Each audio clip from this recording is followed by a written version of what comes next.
Nous avons le plaisir d'accueillir le maire de la Gronde-Motte qui veut vous dire quelques mots, comme il le fait traditionnellement pour les congrès de l'URPS Languedoc-Roussillon. Merci d'être avec nous, monsieur. Merci, docteur.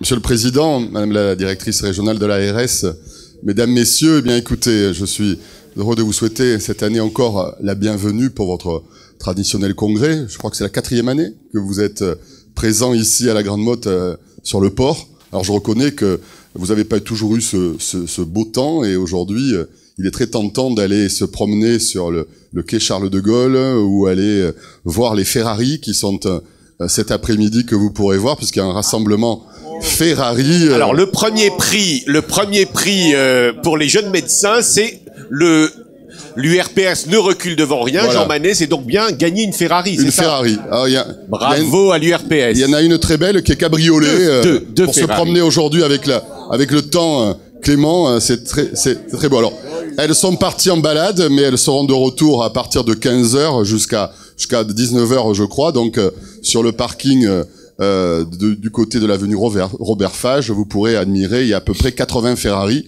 venus d'un peu toute l'Europe.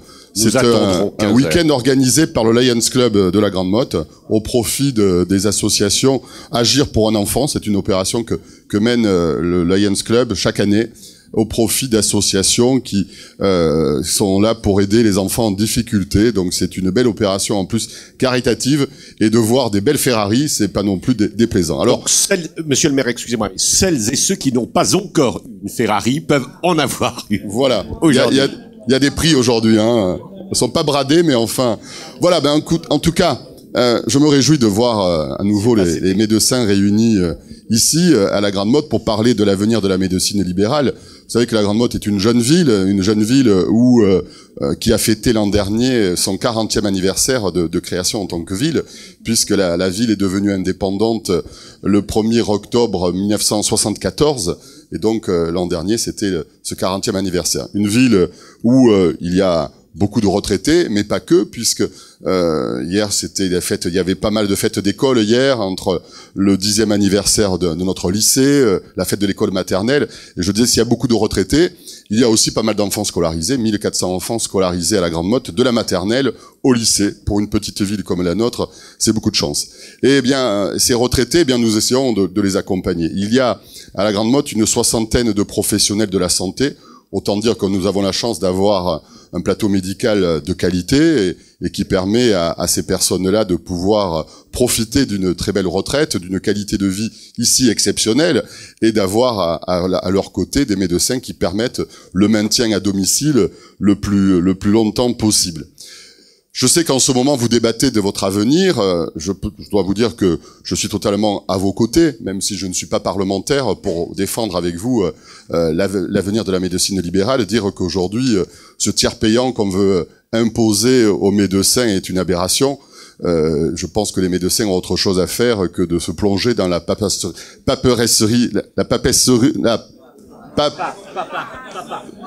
Oui, voilà, la papasserie administrative.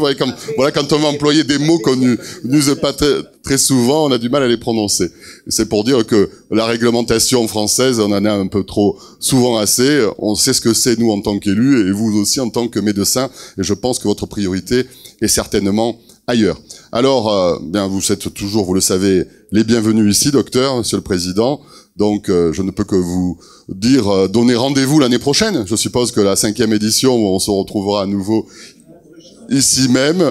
Alors, on sera effectivement avec pour vous cette perspective, et j'en parlais à l'ancienne directrice régionale de l'ARS, on ose espérer, et on croise les doigts, on va se battre pour que l'ARS puisse rester à Montpellier, parce que voir partir tout à Toulouse, c'est bien beau de faire une nouvelle région, là aussi soi-disant pour réaliser des économies. On se demande bien comment on va réaliser des économies en élargissant, oui, même pas sur les élus, puisqu'il y en aura plus que, il y en aura plus. Ah oui, vous aussi, mais même nous, en termes d'élus, les élus régionaux, il y en aura plus qu'il y en a aujourd'hui avec les deux régions réunies.